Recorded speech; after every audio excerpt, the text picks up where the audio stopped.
오늘은 모든 삶의 초점, 예수라는 제목을 가지고 함께 말씀을 듣도록 하겠습니다. 요즘 어떻게 하는지 모르겠지만 예전에는 학교 청소를 다 학생들이 했어요, 그죠? 다 학교에서 청소했었던 기억이 있으실 겁니다. 제가 다니던 고등학교는 3학년 전용 건물이 있었거든요. 그래서 그 건물에 3학년만 다 모여 있었어요. 근데 그 건물이 좀 충격적이었는데, 뭐가 충격적이었냐면 화장실이 굉장히 충격적이었어요. 왜 그랬냐면 보통 이제 남자 화장실은 이렇게 소변기가 딱 각각하게 이렇게 설치가 돼 있고, 이렇게 뭐 칸막이에 있거나 뭐 아니면 뭐 그냥 어쨌거나 따로따로 설치가 돼 있거든요. 근데 거기에 건물의 화장실에는 그 소변기가 그냥 통으로 이렇게 크게 이렇게 그냥 돼 있었어요. 한 통으로 그냥. 이게 쇠로 된 어떤 소변기가 이렇게 크게 돼 있어서 내가 소변을 보고 옆에도 그냥 이렇게 주르륵 그냥 소변을 보는 거예요. 그러면 이제 막 소변이 밑에 이렇게 개울처럼 흘러가는 거죠. 그런 화장실이었어요. 뭐 대변기는 어떻게 생겼는지 기억도 나지 않아요. 너무 제가 아마도 그 화장실 너무 냄새 많이 나고 이래서 그 화장실에 잘 안 갔던 것 같아요. 한번 보고 깜짝 놀라가지고 잘 안 갔던 것 같아요. 그래서 저는 주로 이제 제가 문과반이었기 때문에 1층을 사용하고 있었는데 1층에서 이제 조금만 걸어가면 되는 본관에 있는 화장실을 주로 이용을 했었습니다. 그러다가 이제 3학년 건물에 지하에 이제 급식실이 만들어졌어요. 제가 3학년 써보진 못했는데 3학년 때 급식실이 만들어지면서 새로 이제 반지하층에 화장실을 새로 만들었습니다. 그래서 그 화장실을 이제 반별로 1층에 있는 반들이 돌아가면서 청소를 했었는데, 돌이켜보면 제가 그때 화장실 청소를 내가 좋아하는구나 라는 것을 깨달았던 것 같아요. 화장실이 오래되면 냄새도 많이 나고 이래서 청소하기 싫은데, 그 화장실이 새로 지은 깨끗한 화장실이었거든요. 그래서 이제 제가 청소하게 됐을 때도 화장실 지은 지 얼마 안 됐을 때였습니다. 그때 이제 청소를 하라고 했는데, 보통 이제 물 청소를 하라고 하죠.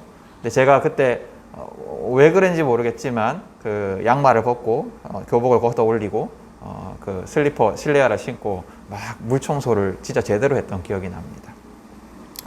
아마 청소 당번 중에서 제가 제일 열심히 했던 것 같아요. 그리고 깨끗해진 화장실을 보면서 기분이 좋았던 기억이 나요. 이렇게 청소에 대한 좋은 기억도 있지만 대부분 청소 시간은 귀찮았고 하기 싫었어요. 하기 싫었던 이유 중에 하나는 청소를 여러 명이 해야 되는데 다 같이 열심히 하지 않기 때문이었어요. 그러니까 나만 열심히 하면 손해보는 것 같고, 또 청소하지 않고 이렇게 좀 뺀질거리는 사람들을 보면 화가 나서 그냥 나도 같이 청소를 대충 하고 집에 돌아갔던 것 같습니다. 그래서 교실에 있으면 이제 막 먼지나 쓰레기가 가득해가지고 이러다가 내가 몸이 상하겠다 이런 생각을 하면서도 남들보다 내가 더 많이 청소해야 되는 것이 싫어서 대충 했었어요. 이 같이 해야 되는 어떤 과제, 일을 어떤 이들은 이제 무임승차하는 것을 보게 되면, 같이 해야 되는 일에 어떤 사람들이 무임승차하는 것을 보게 되면, 그래서 또 나만 일을 하게 되는 것처럼 느껴지면 다 기분이 안 좋죠. 이건 뭐 다 그런 것 같아요. 그래서 요즘 대학생들의 고민 중에 하나가 조별 과제라는 것을 보면 알 수가 있어요. 조별 과제를 하면 누구는 열심히 하고 누구는 뺀질거리게 되잖아요. 그러면 이제 막 그게 스트레스라는 거예요. 대부분 이런 감정에 공감하실 겁니다. 그래서 오늘 마르다와 마리아의 이야기도 성경 이야기 중에서 우리가 잘 기억하는 이야기예요. 어떻게 기억을 하냐면 마르다에 대한 공감과 마리아에 대한 분노를 가지고 잘 기억을 합니다. 물론 설교를 들으면서 그런 말씀이 아니다라고 듣지만 그럼에도 뭔가 걸리는 구석들이 있는 거죠. 그렇다면 오늘 성경 이야기를 통해서 하나님께서 우리에게 말씀하시는 게 뭘까요? 공정과 불공정에 대한 이야기일까요? 오늘 이야기는 예수님의 계속되는 환대에 대한 가르침 속에서 등장을 합니다. 계속되는 설교 말씀을 여러분 기억해 보시면, 예수님은 72사람 혹은 72 사람들의 제자들을 복음을 전하라고 보내시면서 그들을 환대하는 집에 평화가 임할 것이다. 이 복음의 메신저들을 환대하는 집에 평화가 임할 것이다 라고 말씀을 하십니다. 그리고 천사들이 찾아왔을 때 그 천사들을 환대하지 않고 폭력적으로 대했던 소돔 사람들, 마을과 이 예수님이 보낸 자들을 환대하지 않는 그 마을을 비교하시면서 책망하시기도 합니다. 또 이어지는 그 사마리아 비유를 통해서 도움이 필요한 사람을 환대하여 도움을 베푼, 도움이 필요한 어떤 사람, 그 어떤 사람을 환대하여 도움을 충분히 베푼 사마리아 사람에 대해서도 이야기를 하십니다. 그리고 오늘 이 이야기, 오늘 이어지는 오늘 이야기에서도 마르다는 예수님을 환대하고 있어요. 오늘 성경 본문을 보면, 여러분 성경 말씀을 보면 예수님만 등장하는 것 같아요. 예수님만 등장하는 것 같지만 이전 본문과 계속 이어지는 이야기라는 것을 생각해 보면 예수님은 혼자 행동하고 있지 않으셨습니다. 예수님은 제자들과 함께 예루살렘으로 가는 도중이셨어요. 그래서 마르다의 집에 들어간 사람은, 마르다가 환대하여 대접해야 하는 사람들은 최소한 예수님과 12제자, 아니면 예수님이 복음을 전하기 위해서 보내셨던, 그리고 다시 돌아왔던 그 70명과 예수님이었을 거예요. 아무튼 마르다는 적지 않은 사람들을 환대하고 있었습니다. 이 마르다에 대해서 생각을 해보면 마르다는 그 이전에 예수님이 환대에 대해서 말씀하셨던 그 가르침을 따르는, 순종하는 사람이었어요. 예수님 말씀을 잘 따르는 사람이었던 거죠. 또 마르다는 오늘 성경에 보면 예수님을 주님이라고 부르는 자였습니다. 그만한 믿음을 가진 자였습니다. 믿음이 깊은 사람이었어요. 그래서 마르다는 칭찬받을 만한 훌륭한 사람이었어요. 근데 오늘 이야기를 들을 때 사람들은 갈등하게 됩니다. 오늘 성경을 읽으면서, 이야기를 읽으면서 마르다 행동은 잘못된 거고 마리아는 잘한 거지? 그런 것처럼 느껴지잖아요. 그러면 말씀을 듣는 것이 다른 여타 일보다 더 우월한 일인가? 더 중요한 일인가? 이렇게 생각을 하게 됩니다. 그러면서 막 갈등하게 돼요. 그러면 내가 혹은 교회에서 무슨 봉사를 할 때 이런 것들은 더 열등한 일은 아닌가? 이런 것들은 더 우월한 일은 아닌가? 이렇게 막 갈등하기도 합니다. 근데 오늘 성경에 말하는 건 그런 게 아니에요. 마르다의 그 행동, 대접하는 행동, 식사를 준비하고 대접하는 행동은 환대에 대한 예수님의 가르침에 순종하는 행동이었어요. 손님을 잘 대접하는 것, 특별히 예수님과 그분의 복음을 전하는 자들을 잘 대접하는 것은 예수님이 원하시는 행동이었고 칭찬받을 행동이었습니다. 반대로 그 전에 예수님의 가르침에도 등장하지만 환대하지 않는 자들은 예수님의 책망을 받을 자들이었어요. 그러니까 이 마르다의 행동은 결코 말씀을 듣는 것보다 열등한 행동이 아니었습니다. 중요한 행동이었어요. 지금은 돌아가신 감리교회 한 유명한 목사님에 대한 이야기를 들은 적이 있습니다. 이 목사님은 형제가 4형제인데 전부 다 목사가 됐어요. 이 4형제가 다 목사가 된 데는 어머니의 그 깊은 신앙심과 기도가 기도 역할이 컸던 것 같습니다. 어머니가 아주 신앙심이 열심히 있으셨고, 신앙 열심히 있으셨고, 또 기도를 열심히 하시던 분이셨거든요. 그리고 또 이제 그 목사님들을 굉장히 잘 섬겼다고 해요. 그래서 그 목사님 형제들이 그 목사님이 신방 올 때마다 어머니가 자기들은 주지 않는 막 맛있는 음식을 어디서 가져와서 막 대접을 하니까 그걸 보면서 야, 나도 목사 돼서 저렇게 맛있는 거 먹어야겠다, 이런 마음을 먹고 목사가 됐다라고 하시는 걸 제가 들은 적이 있어요. 그거 이제 목사가 된 이유의 다는 아니겠지만, 이제 재미로 하신 말씀이도 있겠지만, 그래도 어느 정도 하여튼간에 마음에 있었던 것 같아요. 그러니까 그런 말씀을 하셨겠죠. 아무튼 없이 살던 그 예전 시절에, 정말로 없이 살던, 배고프던 그 시절에 그 어린 마음에 그것이 그렇게 이제 부러웠던가 봅니다. 물론 이 목사가 특별한 대접을 받아야 되는 사람이다, 이런 얘기를 하는 게 아닙니다. 절대 그런 얘기를 하는 게 아니고요. 그렇지만 그렇게 목사를 환대했던, 그리고 선교사들을 환대했던 우리 예전의 그 믿음의 어머니들, 아버지들의 마음 속에는 그 사람이 전하는 말씀, 그분이 전하는 말씀, 그 하나님의 말씀, 즉 예수님에 대한 사랑과 경외가 있었다고 생각을 합니다.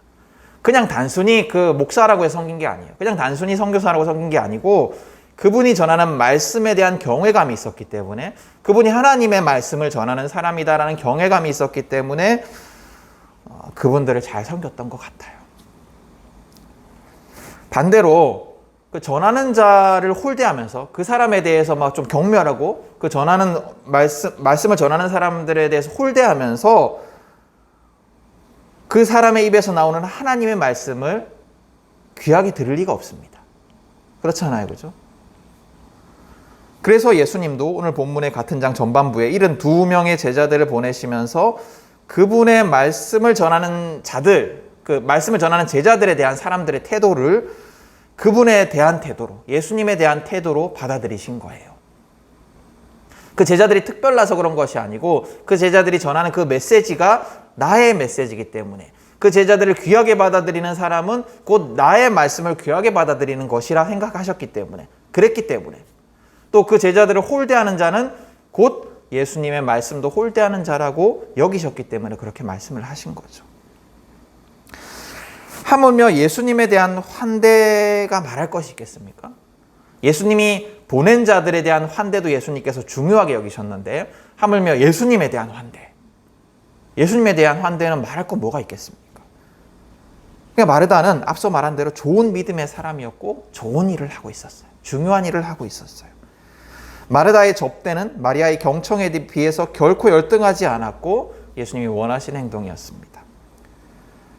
바로 앞선 본문인 사마리아 비유를 통해서도 예수님이 환대라는 것이 하나님이 원하시는 행동이고 구원받은 자가 마땅히 해야 되는 행동이다 라고 가르치지 않으셨습니까? 마르다는 바른 일을 하고 있었고 예수님이 원하시고 기뻐하시는 일을 하고 있었습니다. 근데 왜 오늘 이야기에서 마르다의 모습이 부정적으로 비춰질까요? 예수님이 마르다를 꾸짖으시는 것 같을까요? 오늘 이 이야기는 접대와 말씀을 듣는 것을 비교하면서 어느 것이 더 귀한 행동인가를 말하는 것이 아닙니다. 마르다와 마리아의 행동을 비교하면서 어느 것이 더 가치 있는 행동인가를 이야기하는 게 아니에요. 오늘 이야기가 주목하고 있는 것은 뭐냐면 그 각각의 행동들의 초점이 무엇인가, 마르다와 마리아의 행동의 초점이 무엇인가입니다. 아무리 좋은 행동이라 할지라도 그 행동의 초점이 어디에 있는가에 따라서 그 행동을 평가하시는 거예요. 그렇다면 마르다의 문제는 뭐였을까요? 마르다는 예수님을 환대하여 대접하면서도 예수님께 초점이 있지 않았어요. 그게 문제였어요. 그래서 예수님께 초점이 맞춰져 있지 않았기 때문에, 그래서 심지어는 예수님을 환대하면서도 환대의 대상인 예수님에게 불평을 합니다. 마리아에 대한 불만을 마리아에게 하지 않고 예수님께 하면서 예수님을 공격해요. 손님을 모셔놓고 손님을 대접하는 것이 아니라 손님에게 불평을 하는 겁니다. 초점이 잘못됐기 때문에. 그렇다면 마르다의 초점은 어디에 있었을까요? 마르다의 초점은 예수님께 있지 않고 나에게 있었습니다. 이걸 극적으로 보여주는 것이 40절의 마르다의 말이에요. 40절. 여러분 한번 보세요. 40절을 보시면 마르다는 예수님께 불평을 하면서 나라는 단어를 무려 3번이나 반복을 합니다. 40절을 보시면 주님, 내 동생이 나 혼자 일하게 두는 것을 아무렇지 않게 생각하십니까? 가서 거들어 주라고 내 동생에게 말씀해 주십시오. 마르다는 예수님을 위한 행동, 예수님께 필요한 행동, 예수님이 원하셨던 행동을 했습니다. 그러나 그의 행동의 초점은 예수에게 있지 않았어요. 나에게 있었습니다. 그래서 예수님을 위한 행동을 하면서도 오히려 예수님을 공격하는, 왜 마리아를 그대로 두시냐는 불평의 말을 합니다. 예수님을 위한 행동을 하면서도. 여러분, 어떤 행동을 하는가가 중요한 게 아니에요. 음식을 만드는 것, 대접하는 것, 말씀을 듣는 것, 그 행동, 그 행위가 중요한 것이 아닙니다. 환대의 행동은 다양합니다. 예수님을 환대하는 행동은 다양합니다. 마르다처럼 그렇게 환대할 수도 있고 마리아처럼 그렇게 환대할 수도 있는 거예요. 거기에는 경중이 있지 않아요. 뭐가 더 우월하고 뭐가 더 열등하고 이런 것이 있지 않습니다. 예를 들어 교회 봉사에도 여러 모습들이 있습니다. 그 중에 더 귀한 것, 덜 귀한 것은 없습니다. 또 우리의 삶도 마찬가지입니다. 여러 가지 우리 그리스도인으로서의 삶의 모습들이 있어요. 여러 가지 삶의 방식들이 있습니다. 우리는 매일매일 다양한 행동들을 합니다. 근데 그것이 악을 저지르는 일이 아니라면, 그것이 예수님을 환대하는 행동이라면, 예수님의 가르침에 순종하는 행동이라면 그 각각의 행동들에는 경중이 있지 않아요. 다 중요한 거예요. 다 좋은 거예요. 근데 중요한 건 뭐냐면 초점이에요. 초점. 그 행동의 초점이 어디에 있는가가 중요한 겁니다. 마르다는 그 초점을 어디에 두는가의 문제에 있어서 실패했어요. 그는 예수님을 위한 행동을 했고 좋은 행동을 했지만 그 초점이 예수님에게 있지 않았던 거예요. 마르다의 환대의 중심에는 예수가 있지 않고 내가 있었습니다. 여러분, 우리는 다양한 매일의 삶을 살아갑니다. 다양한 직장을 가지고 다양한 사람들을 만나며 다양한 선택들을 하고 살아갑니다. 또 우리는 예수님의 제자로서 예수님의 말씀을 따라 살아가려고 노력을 합니다. 다 그러시잖아요. 예수님이 원하시는 삶의 모습을 선택하려고 합니다. 우리는 예수님과 함께하기 위해서, 예수님과 동행하기 위해서 예배를 드리고 말씀을 묵상하고 또 매일의 삶을 살아갑니다.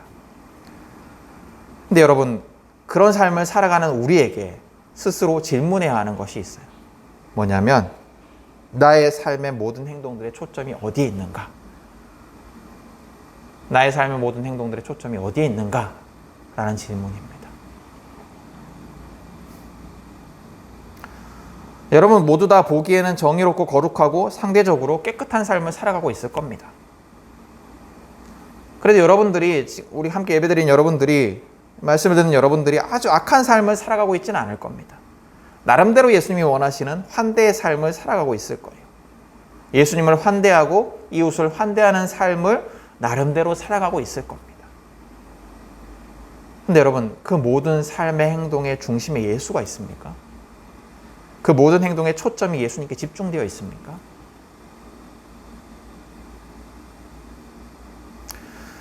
우리는 스스로를 그리스도인이라고 합니다. 즉 예수인이라는 소리예요. 예수 그리스도를 따르는 사람들, 예수인이라고 말을 합니다. 예수님이 가르치신 삶을 살아간다라고 말합니다. 또 매주 예배를 드려요. 말씀을 기억하고 살아갑니다. 그런데 우리가 예수가 중심이 아닌, 예수님께 초점이 맞춰져 있지 않는, 예수 없는 예수를 환대하는 삶을 살아가고 있지 않습니까? 오늘 마르다처럼 예수님을 환대하고 있지만, 예수님을 위한 일을 하고 있지만, 예수님이 원하시는 일을 하고 있지만 그 행동의 초점이 나에게 맞춰져 있는 삶을 살아가고 있지 않습니까? 무슨 말이냐면 겉으로는 그리스도인 같으나 내가 중심인, 내가 주인인 삶을 살아가고 있지 않느냐 하는 겁니다. 겉으로는 주님을 위한 삶을 살아가는 것 같고, 겉으로는 주님이 주인이신 삶을 살아가는 것 같지만 실상은 내가 주인인 삶을 살아가고 있지 않느냐 하는 겁니다. 실제로는 주님을 위한 삶이 아니라 나를 위해서 주님을 이용하는, 그분의 가르침을 이용하는 삶을 살고 있지 않습니까? 그분의 가르침을 이용해서, 그분의 가르침대로 살아가는 그 나의 행동을 이용해서 나를 높이는 삶을 살아가고 있지는 않습니까? 예수님께 초점이 맞춰져 있는, 예수님을 중심에 둔 환대 행위가 아니라 칭찬받기 위해서, 인정받기 위해서, 의로운 자라고, 괜찮은 사람이라고, 깨어있는 사람이라고, 남보다 나은 사람이라고 나를 위안하기 위해서, 남들에게 추앙받기 위해서 환대하는 삶을 살아가고 있지는 않습니까? 혹은 여러분, 구원을 얻기 위한 수단으로 예수님의 말씀에 순종하는 삶을 살아가고 있지는 않습니까? 정말로 본말이 전도된 신앙인데요, 우리는 많이 그렇게 신앙하기도 해요.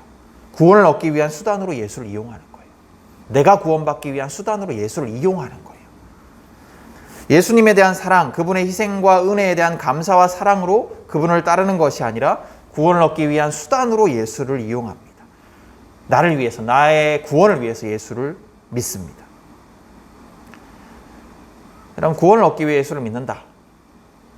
구원을 얻기 위해 예수를 믿는다. 여러분 언뜻 생각하면 그게 무슨 문제인가 하는 생각이 들죠. 우리 그렇게 고백하잖아요. 또 그렇게 전도하잖아요. 너 구원 얻기 위해서 예수 믿어야 된다. 그렇게 전도하잖아요. 그렇게 고백하잖아요. 뭐가 문제가 하는 생각이 들 수도 있어요. 그죠? 구원을 얻기 위해 예수를 따르는 것이 신앙생활 아닌가라고 생각할 수도 있습니다. 그러나 그것이 신앙의 시작점은 될 수 있어요. 우리가 전도하는 그 말이 될 수 있어요. 그것이 신앙의 시작점이 될 수 있기 때문에. 그러나 그게 끝이 되어서는 안 됩니다. 우리가 바라야 하는, 우리가 자라야 하는 신앙의 모습은 예수를 나를 위해서 이용하는 삶이 아니라 예수님만이 나의 삶의 주인이 되는 삶이에요.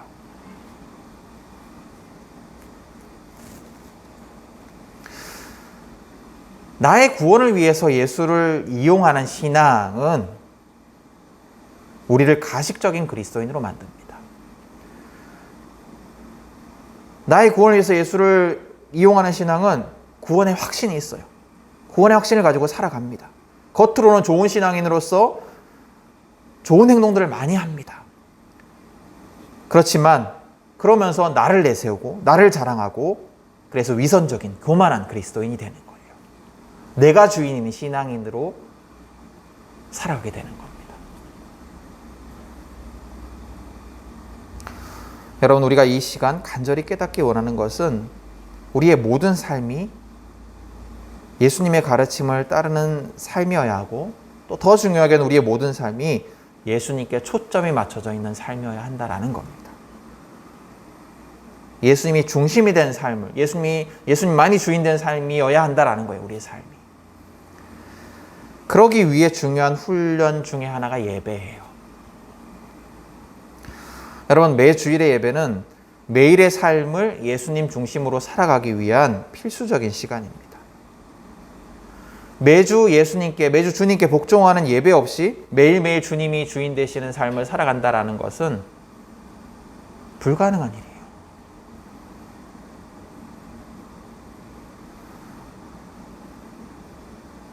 일주일에 한 번, 그 시간도 주님께 복종하지 못하면서 내가 주님이 주인 되시는 삶을 살아간다는 것은 거짓이고 교만이에요. 여러분, 우린 연약해요. 매주 함께 모여 예배를 통해 예수님 앞에 엎드려 복종하고 예수님을 깊이 기억하고 그분을 찬양하고 그분의 말씀을 듣고 기도하는 시간을 갖지 않으면 절대로 매일의 삶 속에서 예수님을 기억하며 살아가기가 쉽지 않습니다. 매주 예배를 통해서 그분을 주님으로 고백하지 않으면, 그분께 복종하는 시간을 갖지 않으면 매일 예수님이 주인 되시는 삶을 살아간다는 것은 결코 쉬운 일이 아니에요. 대부분 그런 말은 나는 매주 예배를 드리지 않지만 주님이 주인 되시는 삶을 살아간다라고 고백하는 그런 말은 대부분 거짓이에요. 매주 예배의 시간 우리의 심판자 되신 예수, 우리의 구원자 되신 예수님 앞에 최선을 다해 경배하지 않으면서 매일의 삶을 주님이 주인 되신 삶을 살아간다라고 말하는 것은 대부분 거짓입니다.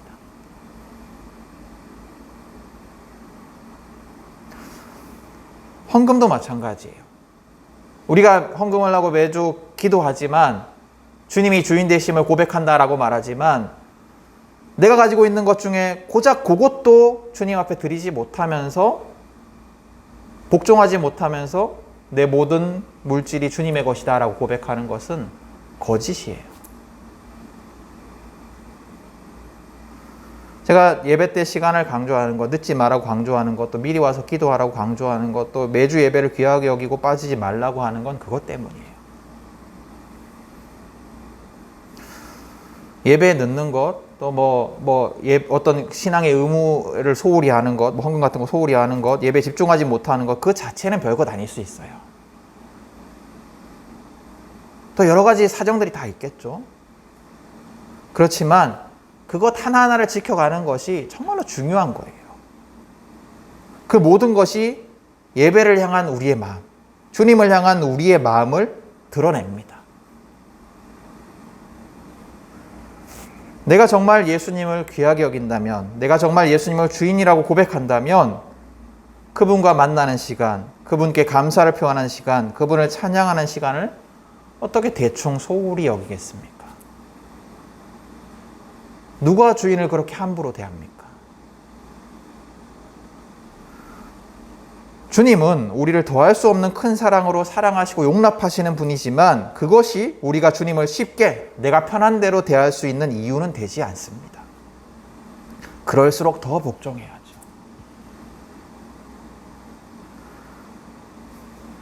매주 예배, 그때도 주님께 초점을 맞추지 못하면서 그 시간도 내가 중심이 되어서 내 편리를 따라서 행동하면서 어떻게 매일매일 주님께 초점을 맞춘 주님이 중심이 되시는, 주님이 주인 되시는 삶을 살아갈 수 있겠습니까?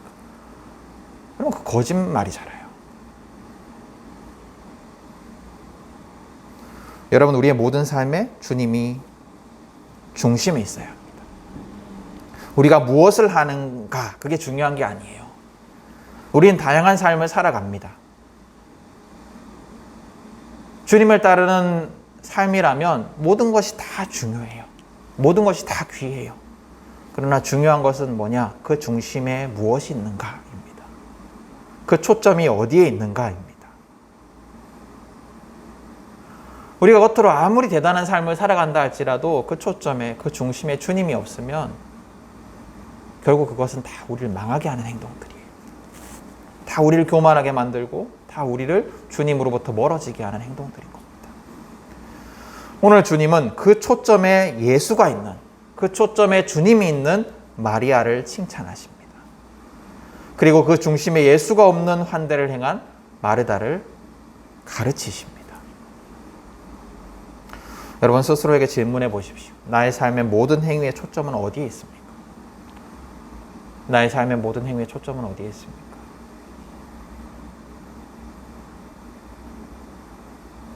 내가 매일매일 주님이 주인 되시는 삶을 살아가고 있습니까? 내가 입술로 고백하는 것처럼 주님이 주인 되심을 늘 삶으로 고백하고 있습니까? 여러분, 우리의 모든 삶이 주님께 있기를, 우리의 모든 삶의 초점이 주님께 있기를 간절히 소망합니다. 우리의 모든 삶의 행동이 예수님께 초점 맞춰져 있어서 예수님이 정말로 기뻐하시는, 정말로 진정으로 예수님을 사랑하는 삶을 살아가는 자들이 되기를 소망합니다. 여러분, 부탁드리고 싶은 것은 오늘 말씀을 기억하면서 특별히 한 주간 간절히 기도할 수 있기를 원해요. 내 삶의 초점이 누구에게 있는가를 깊이 질문하고 은혜를 구하는 시간들을 여러분이 좀 가졌으면 좋겠습니다. 여러분, 그래서 우리 모두가 예수님이 중심이 된, 예수님이 기뻐하시는, 예수님이 정말로 원하시는 복된 삶을 살아가는 자들이 될 수 있기를 원합니다. 그래서 주님께서 우리를 통해서 그 주님께 초점 맞춰진, 주님을 주인이라고 고백하는 우리를 통해서 놀라운 일들을 행하시는 것들을 목도하는, 서로 목도하는 복된 공동체 우리가 될 수 있기를 간절히 축복합니다.